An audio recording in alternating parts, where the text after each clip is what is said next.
The Buffalo Bills just got some of the greatest news you could possibly hear in the offseason, and it's this, that the New York Jets are absolutely cooked.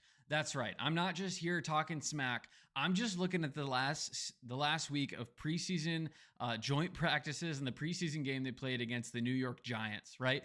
It's the New York Football Giants against the not so very good at football New York Jets, right? Their quarterback looks amiss. He doesn't even look like he's there. This hilarious video came out this week of how good he looked. And honestly, being a dynasty football player, like I had a friend send me this video of Justin Fields just missing every single pass. My friend sent me a caption that was basically like, Garrett Wilson gonna take over the league, right? It's like, no, it's not happening. Justin Fields is missing every single pass. And not only that, Aaron Glenn, as the coach, is just admitting that some of his guys are not showing to the standard that he desires.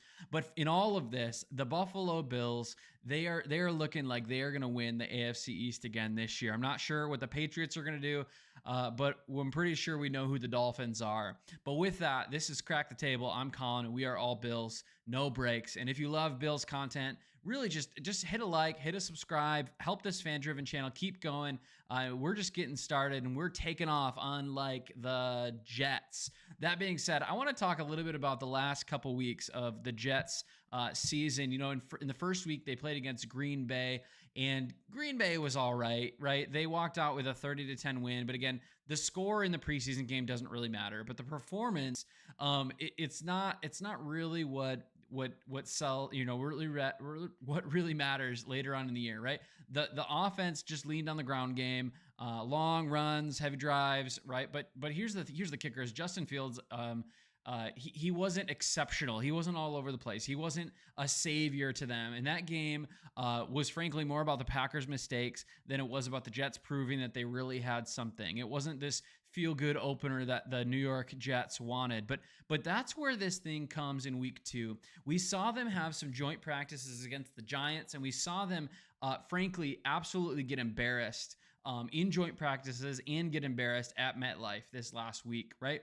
Rookie Jackson Dart, the first round pick for the Giants, had 137 yards, completed all but 2 of his passes, and had 2 touchdowns through the air, and also a rushing touchdown. Honestly, Josh Allen's one of a kind, but this dude reminds me a little bit of a Josh Allen light. He looked calm, confident, completely in control, and he was against a defense that was supposedly going to be pretty good. That was supposedly going to be the Jets' strengths. When Robert Saleh was the coach of the Jets, I at one point was like, wow, this defense could be pretty good coming out of that 49ers tree, and with the talent they had of people like Sauce Gardner, Quinnen Williams, and a lot of those other guys, I was a little worried. But honestly, I'm just not sure that Aaron Glenn's going to get anything more out of them than Robert Saleh ever did, right? They're not playing with a lot of backups. They've got some injuries. And frankly, it looked like the Giants just exposed them. Again, if a rookie is going to slice you up like Jackson Dart is going to do, what do you think Josh Allen's going to do twice a year coming up the next couple of years? Right. And even just looking at this, like you see this picture on the right of the screen, I love this, that the Giants fans have potentially been praying for this sort of quarterback play against the Jets or really anybody for the last handful of years. And it just so happens to come against one of our division rivals that has a defensive minded head coach that's really it's just not translating to on the field production and on the field play that excels. But again, here's the heart of the problem for the Jets. I think it comes back to the quarterback. We saw Justin Fields even this week, again, presumably being this high mobile quarterback, but with this toe injury, he doesn't even look like he can move around that much. He's not really planting when he throws. He's got bad throws. And frankly, he's just raising more questions than anything. Against the Jets, he was 1 for 5. With 4 yards, 2 short drives, absolutely no momentum, actually negative momentum it felt like, and just nothing to build on, right? He held the ball for too long, looked uncomfortable, and never even threatened the defense once, right? That was the whole thing with him coming out of Ohio State, when he went to the Bears, when he went to the Steelers, and when he went to the Jets. Now it's like, okay, is this guy going to be a mobile quarterback that can get the ball out? And honestly, I think that's one of the things we'll probably see later in the season, maybe as he gets more comfortable, but for right now, just really nothing to worry about, right? If your quarterback quarterback can't move the ball through the air, if he can't even move on the ground, like defenses are going to condense the field. They're going to stack the box, right? They're going to crowd lanes and just dare Justin Fields to throw. And especially since he's not that accurate of a thrower, it's just not going to work out for him. And right now, again, Fields has just not proven that he can last consistently without injuries or last consistently without throwing interceptions. But again, you look at the Jets backfield, right? They've got Breece Hall, Braylon Allen, and even Isaiah Davis. Who are these guys,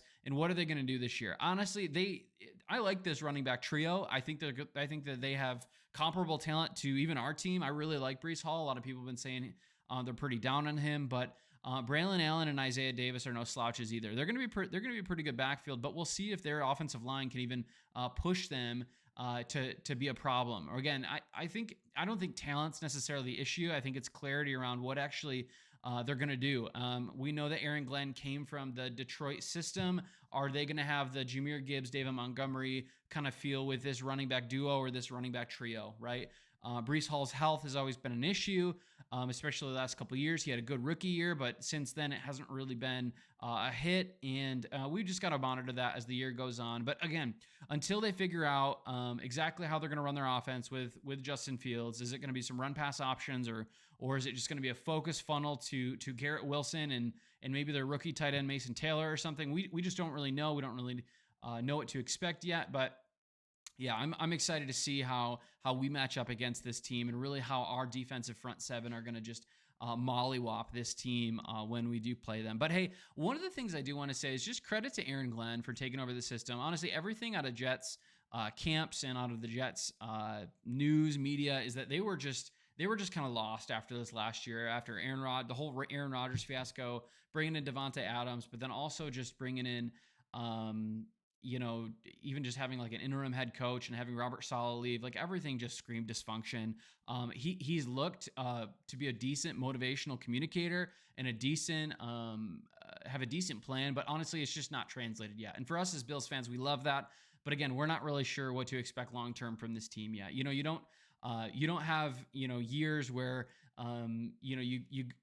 they've had the Jets have had a long time, a long history of years of not being productive.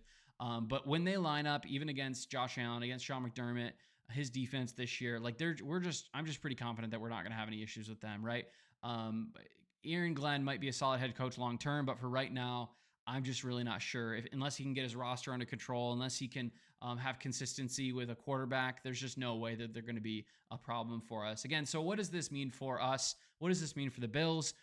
Every weakness that the Jets have, I think we're going to want to exploit. Again, crowding boxes, making sure that their offense can't do anything. Again, I think our offense is going to be probably a top 3 scoring offense if everyone's healthy, if not number 1 in the NFL. So I'm not really worried about their defense, even though they do have some good players like Quinnen Williams again and Sauce Gardner. They can really disrupt a game.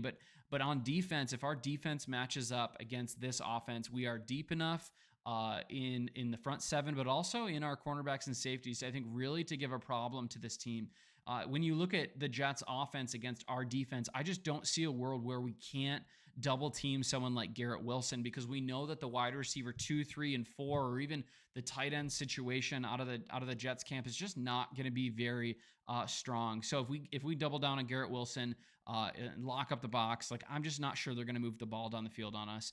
The only thing that I'd be hesitant about, and I know this because we have the privilege of having Josh Allen do this for us, is can Justin Fields actually be athletic enough to move the ball with his feet? If he's injured, it's not going to be the case. But Buffalo has a level of continuity on defense to, I think, be able to stop this, and the reps and practice against Josh Allen themselves to know how to actually play against a mobile quarterback pretty well, which is, I think, a huge advantage to us. Not only do we have the advantage of a mobile quarterback who's a gargantuan human being who's just exceptional, elite MVP caliber player consistently, we also have the privilege that our defense gets to play against him and get better week in and week out, which is frankly an asset that no other team in the NFL has.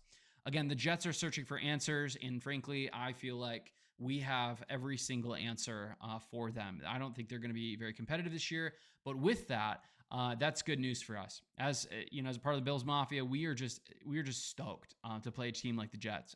But I guess the question for us is like, do you think the Jets are cooked this year? Is there anything from their camp that they're like, okay, this is exciting, or this could be good? I don't know. I think the division still runs through Buffalo. I don't think there's any chance that either the Dolphins or the Patriots are going to stop us. They just don't have the quality vets or systems to really crack the code on what it means to beat the Buffalo Bills. But that being said, this is Crack the Table. I'm Colin, and right now, I think the Jets look cooked. See you tomorrow.